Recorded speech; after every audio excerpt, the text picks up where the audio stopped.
She came home with her shoulders aching and her feet numb, the dark green nurse scrubs clinging faintly to her skin from a double shift that refused to end quietly in her bones. Amina Okoye dropped her bag by the door. Already tasting the silence she had been craving since sunrise, when a soft metallic clink echoed from the kitchen, precise and deliberate, followed by the low rush of running water. Her breath caught halfway out, fingers tightening around the strap in her hand, pulse thudding hard enough to feel in her throat as she stepped forward on instinct rather than logic. The apartment lights were on, warmer than she remembered leaving them, and the smell of lemon cleaner cut through the familiar scent of antiseptic that seemed permanently woven into her clothes. She turned the corner slowly, heart hammering, and stopped so abruptly that the world tilted for a second. A tall man stood at her sink, sleeves rolled neatly to his forearms, drying a plate with careful focus, like the task mattered. He looked up at the sound she made, dark eyes steady, face calm in a way that felt impossible given everything she knew. "You're home earlier than I expected," he said gently, setting the plate aside, as if he had every right to be there. Amina's voice came out sharp despite the exhaustion, weighing it down. "Who are you, and how did you get into my apartment?" He didn't flinch at her tone, only inclined his head slightly. "My name is June Park," he replied, measured and respectful, "and I used the spare key under the plant, the one you thought no one noticed." Her jaw tightened, anger fighting fear as she took in the expensive watch, the tailored posture, the unmistakable presence of a man used to being obeyed. "You broke into my home," she said flatly, stepping back just enough to keep space between them. June shook his head once. "I didn't come to hurt you," he said, voice low, "and I will leave if you ask, but first I need you to hear why I'm here." She laughed, a brittle sound born from fatigue and disbelief. "You think cleaning my dishes gives you the right to explain yourself," she shot back. His gaze softened, something like regret passing through it. "No," he said quietly. "I think the truth does." Amina crossed her arms, muscles trembling with the effort of staying upright, refusing to let him see how close she was to unraveling. "Start talking," she said, "and make it fast." June gestured to the chair, then stopped himself, choosing instead to remain standing as if to level whatever invisible imbalance sat between them. "2 years ago," he began, "you reported a nurse supervisor for skimming supplies and forcing overtime without pay." Her stomach dropped, memories surfacing sharp and unwanted. "That complaint disappeared," she said bitterly. "So, did the investigation," he nodded. "Because the company that runs your hospital launders money through several shell vendors," he admitted, "and those vendors answer to people under my protection." Silence stretched between them, thick and suffocating, broken only by the hum of the refrigerator. "You're telling me my life fell apart because of you," she said, voice trembling despite her effort to keep it steady. "I'm telling you it happened because I wasn't paying attention," June replied, shoulders squaring as if bracing for impact. "I let men under me exploit systems I didn't bother to examine closely enough." Her laugh this time was hollow. "So you show up to apologize," she said, "like this fixes anything." He met her gaze without blinking. "I'm here to take responsibility," he said firmly, "and to stop it." She turned away, pressing her palms to the counter, fighting the sting behind her eyes as anger tangled with something more dangerous, something like hope she didn't trust. "Responsibility doesn't give me back the nights I slept in my car," she said quietly. "It doesn't erase how small they made me feel." June stepped closer but stopped at a respectful distance, his voice lowering. "I know," he said. "That's why words aren't enough." She spun back toward him.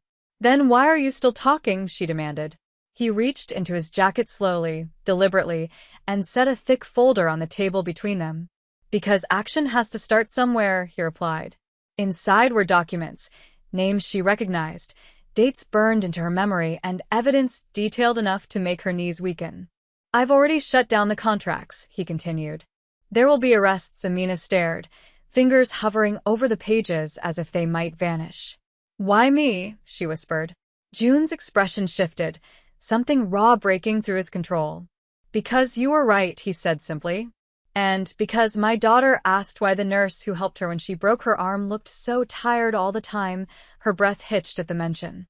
"You have a daughter," she murmured. "Mincio," he said, a faint smile touching his lips. She's 6, and she doesn't let me forget my promises. The knock at the door startled them both, sharp and sudden. Amina stiffened, instinctively moving toward the hallway, but June was already there, opening it to reveal a small girl clutching a crumpled piece of paper, eyes wide and curious. "Appa," Mincio said, peering past him.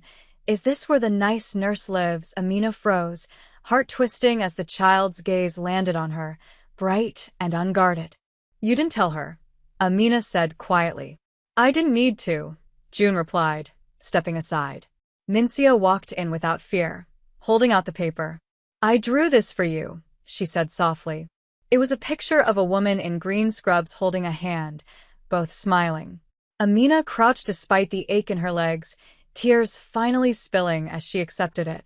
"Thank you," she whispered. June watched them, something in his chest loosening as he said, "I want to make this right, Amina, not just for you, but because my daughter deserves to see me do better." She looked up at him, eyes wet, voice steadying. "If you're lying," she said, "I will walk away and never look back." He nodded once. "If I'm lying," he said, "I deserve that." Weeks later, the apartment felt different, lighter, as if the walls themselves had learned to breathe again. Repairs were underway at the hospital, supervisors replaced, schedules corrected, and Amina found herself sleeping through the night for the first time in months. June didn't disappear after making his promises. He showed up quietly, consistently, sometimes with Mincio in tow, sometimes alone, always respecting the boundaries Amina set. One evening, as she stirred a pot on the stove in her scrubs, he leaned against the counter and said, "You don't have to cook for us." She smiled faintly. "I want to," she replied, surprising herself with how true it felt. Mincio giggled from the table. "You smell happy," the child declared.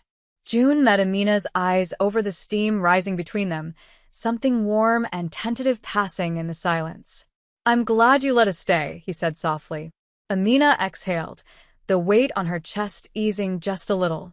"I'm glad you kept your word," she answered, and for the first time since he'd appeared in her kitchen, the fear gave way to something fragile and real, something that felt like the beginning rather than the end. The change did not arrive all at once, and Amina noticed that almost immediately, because real safety never crashed into a life like a miracle but crept in through small, consistent proofs. June stopped knocking because she told him she hated the sound, and instead texted before arriving, waiting outside until she said it was all right to come up. When Mincio visited, she took off her shoes carefully and lined them up by the door without being asked, then followed Amina from room to room, asking thoughtful questions about bandages, heart monitors, and why people cried when they were scared. One evening, after Mincio fell asleep on the couch with a coloring book still open on her chest, June stood at the window, hands clasped behind his back, and said quietly, "She talks about you at home." Amina raised an eyebrow, folding a blanket over the child. "That sounds dangerous," she replied, though her voice lacked real bite. He smiled faintly. "She says you fix people even when you're tired," he said, then added more softly, "She asks why no one fixed you." The words settled heavy between them, and Amina felt her throat tighten as she turned away, pretending to straighten the cushions. "I don't need fixing," she said after a moment. June nodded slowly. "I know," he answered. "But I still want to help." She faced him then, studying the way he held himself differently now, less armored, less certain. "Help means listening," she said. "Not deciding what's best for me." He met her gaze and said, "Then tell me what you need." The simplicity of the offer undid her more than any grand gesture ever could. Time moved forward in measured steps, marked by hospital shifts that no longer felt punitive and evenings that slowly softened into something resembling peace. Amina found herself laughing again, surprised by the sound each time it escaped her, especially when June attempted domestic tasks with the seriousness of a man negotiating a ceasefire. One night, he burned the rice so badly that Mincio waved smoke away dramatically and announced, "The kitchen is under attack." Amina laughed until her sides hurt, covering her mouth as June apologized with exaggerated solemnity. "I handle hostile takeovers better than stoves," he admitted. She wiped her eyes, still smiling. Lucky for you, she said. I'm very forgiving with food crimes. Their eyes met across the counter, the moment lingering just a second too long, charged with something neither of them named. Later, as they washed dishes together, their hands brushed and both froze, breath catching in unison. June withdrew immediately, voice careful. I'm sorry, he said. Amina shook her head, surprising herself by saying, You don't have to be afraid of me. He looked at her then, really looked, and replied, I'm not afraid of you. I'm afraid of hurting you. The honesty in his voice settled deep in her chest, warming a place that had been cold for a long time. The first real test came quietly, without drama, which somehow made it harder. Amina's brother Malik showed up unannounced one afternoon, his expression tight and suspicious the moment he saw June's car outside.